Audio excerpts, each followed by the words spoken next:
Hello everybody, my name is Dratnos and welcome to my healer tier list for Raid in patch 8.2.5. If you're interested, I have a set for Mythic Plus as well, so you can go check that out. That would be pretty awesome too. But for Raid, these are going to be a little bit different. Raid tier lists are necessarily built around not just the relative balance of each spec this patch, but they're also built around what the raid fights ask of you this patch. So we're looking at the last couple bosses of Mythic Eternal Palace in particular. So fights like Queen Azshara and Zaqul are really the main ones that the tier list is built around.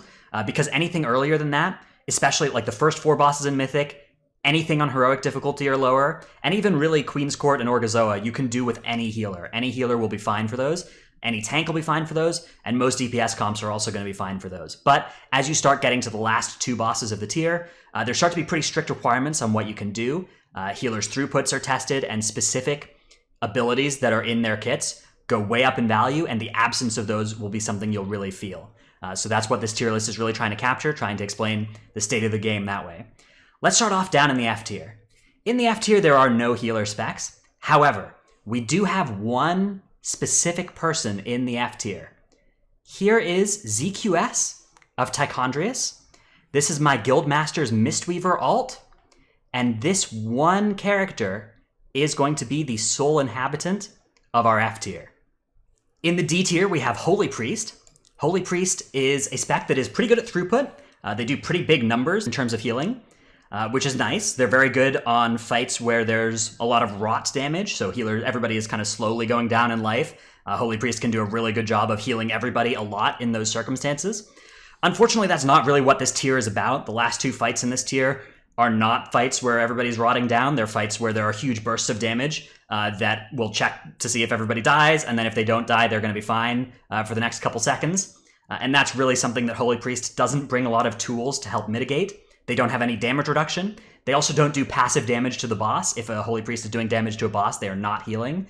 And there's not really a lot of opportunities for healers to take a break and just do damage to the boss. And if Holy Priest does even do that, they don't have all that many great globals that they can use on damage. They have a couple, but they can't just like tunnel boss damage for a minute and do DPS levels of damage like some of the other specs on this tier list can if they're given the opportunity to. Their tank cooldown, Wings, it's not bad, but it's not as good as what some of the other healers have access to, and it doesn't scale really well into heavy damage on the tanks like some of the other healers' tank cooldowns do. Also in the D tier, we have the Mistweaver Monk. The Mistweaver Monk is a pretty good throughput healer. Also, like Holy Priest, they're great when everybody is sort of not at full health and slowly ticking down, but those aren't really characteristics that are true in Eternal Palace, not the last 2 boss fights. Revival is a little bit of a liability on Zaqul. If used incorrectly, you can actually kill everybody by dispelling all the dreads at once if you hit Revival there. Although there is a good strategy that involves dispelling one person and then hitting Revival to top everybody and then dispel the remaining debuffs, so that can be a useful thing to do if you have a Mistweaver in your composition for Zaqul. That's a way to get through one of those dread combos without a damage reduction potentially. But you will need to get through some without damage reductions if you're playing a comp that's heavy on specs like Holy Priest and Mistweaver, because neither of those specs bring a damage reduction cooldown to the raid, and damage reduction cooldowns are extremely good this tier. They also do not do passive damage to the boss. The Mystic Touch ability that they bring, debuffing the boss and causing them to take 5% increased physical damage, would actually count as a good source of passive damage, except for the fact that you can bring it with a Brewmaster that almost every raid includes, or even a Windwalker, so very rarely does the presence of a Mistweaver in a raid group add the Mystic Touch debuff. If it did, it would be worth quite a bit though. Up in the C tier, we have the Resto Druid. Resto Druid has pretty similar problems of not being a very damage reduction-y spec as Holy Priest and Mistweaver, although they do have a damage reduction single target cooldown, which can be useful. They are actually one of the best tank healers in the game this patch, especially because Brewmasters are so prevalent in raid as tanks, and Resto Druids have a kit that naturally heals Brewmasters very well. So that's a nice thing. Like if you have a Resto Druid in your raid, they're going to be able to take care of the Brewmaster pretty effectively. However, the fact that in many of these fights at the end of the tier, everybody's topped most of the time means that Resto Druid's healing over time kit doesn't do a great job of healing those players.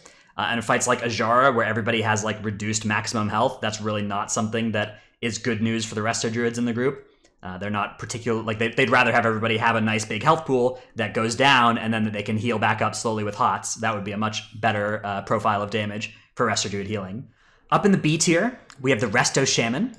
Resto Shaman does have a damage reduction cooldown in Spirit Link Totem. Spirit Link Totem, technically it's only a 10% damage reduction cooldown, but in practice, nobody in the game has ever died in a Spirit Link Totem. It's basically just Divine Shield for 20 people for a couple seconds, and then you do have to heal everybody else up afterwards, but it's an incredibly powerful raid cooldown. However, it's the only big raid, defensive cooldown that they're bringing. Outside of that, they just have some throughput cooldowns and reasonable throughput across the group. They do have Ankh, which is sort of an immunity. If you think about it without thinking about it too long, Ankh is sort of an immunity, and that's a nice thing too. Resto Shaman also, they don't bring passive damage to the boss. They don't do damage while healing, but if they choose to do damage, Resto Shaman is the spec that can do the most damage of any of these healers. You can spec into this Battle Shaman build, which is a bunch of like elemental traits, and you can actually do almost as much damage as some of the some of the DPS specs. You can do more damage than the tanks if that's something that you choose to do and focus on. You won't do very much healing, but you can basically choose to turn your Resto Shaman into an Elemental Shaman with Spirit Link if you want, and that has been something that has been useful on some boss fights. Fights not this tier, but like in Crucible of Storms, that was a popular strategy on both Unat and Restless Cabal. Not really something we see all that much this tier, although some guilds do it on Azshara. It's not it is a strategy that does still work there.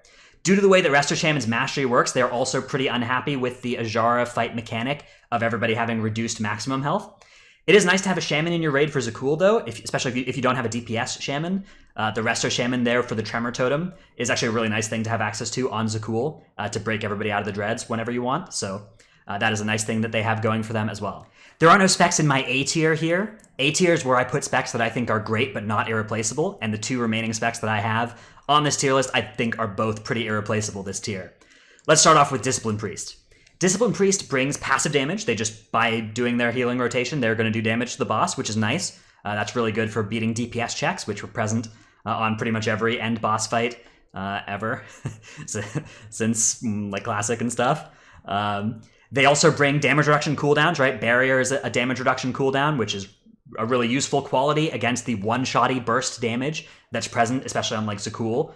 Barriers, it's really night and day if your group has access to a lot of barriers and damage reduction cooldowns, or if you don't, you're gonna have a much harder time getting through Zaqul without those cooldowns. And it's also still very useful on Azshara in the final phase when you're pressing the console, dealing with the spears, going through the ads in the third phase. Both of those are great times to have access to a barrier. That can really help people stay alive, especially when they have reduced maximum health.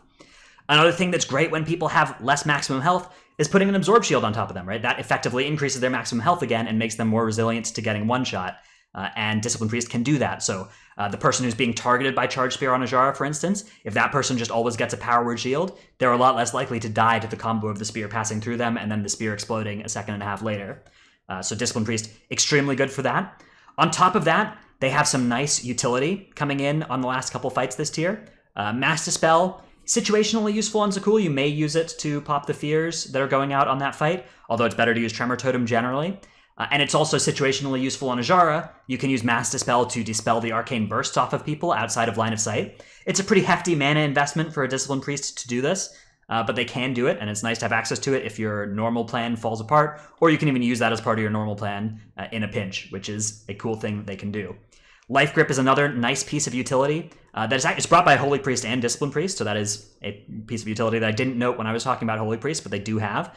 Life Grip is pretty good against Azshara. The Beckon mechanic is one of the harder mechanics on the fight, one of the mechanics that pretty consistently claims attempts from guilds. And Life Grip is a tool that you can use to reduce, just to make it so somebody doesn't get beckoned into the boss, and that's really great. So priests having access to that really makes it a lot safer if you have a couple priests in your group. Now, Holy Paladin is also an S tier spec. Holy Paladin is a throughput monster this tier. They do so much healing. They do like a lot of healing outside of their cooldowns, and then when they get to their cooldowns, they just can spike up to ridiculous amounts of healing. Like in their wings, if you're that full haste Glimmer of Light build, you can just be healing the whole group for hundreds of thousands of HPS as long as your wings are up, especially if you're lining it up with your other stuff. They also do passive damage like Discipline Priest, so they're casting Crusader Strikes on the boss as part of their healing rotation, and that's a pretty good thing for a spec. That means that just the boss is going to die a little bit quicker if all your healers are also contributing damage while they're healing. They have damage reduction cooldowns, so like Discipline Priest, their Devotion Aura, when they use their Aura Mastery, is a great damage reduction cooldown across the group, which is A really useful thing on these fights with bursty, one-shotty type damage profiles on your group. Those, like having access to Devo auras and barriers to cover those hard overlaps is going to make them a lot less lethal than if you don't have those. And you're going to rely a lot less on everybody using defensives and personals and like planned uses of like health stones and health pots to top yourself before damage comes out. Just a lot safer to have access to Discipline Priests and Holy Paladins for that. Holy Paladins also have some particularly good utility on Queen Azshara. As I was talking, Beckon is one of the mechanics that very frequently claims attempts. Beckon always targets a healer. If it targets the Holy Paladin, they can just bubble and remove the Beckon and not have to move for it.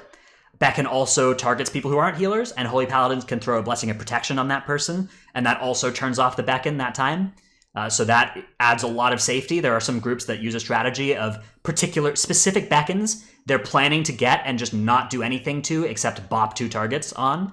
And that's a really nice thing to have access to as well. So Holy Paladin increasing the number of bops in your raid, especially at a time when there aren't that many Protection Paladins or Retribution Paladins running around.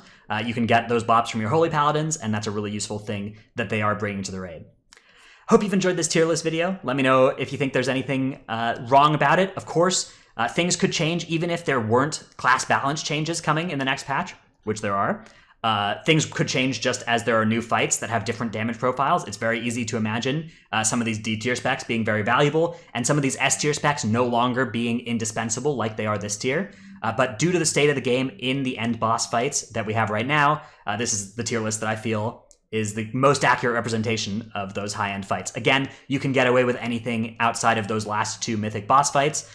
So please don't use this tier list as an excuse to discriminate against people in your 3 out of 8 mythic pug. Please do not do that. Then I'll get people commenting on my video that I've caused the community to be more toxic and awful, and I don't want that. So thanks for watching, and I'll see you in the next one.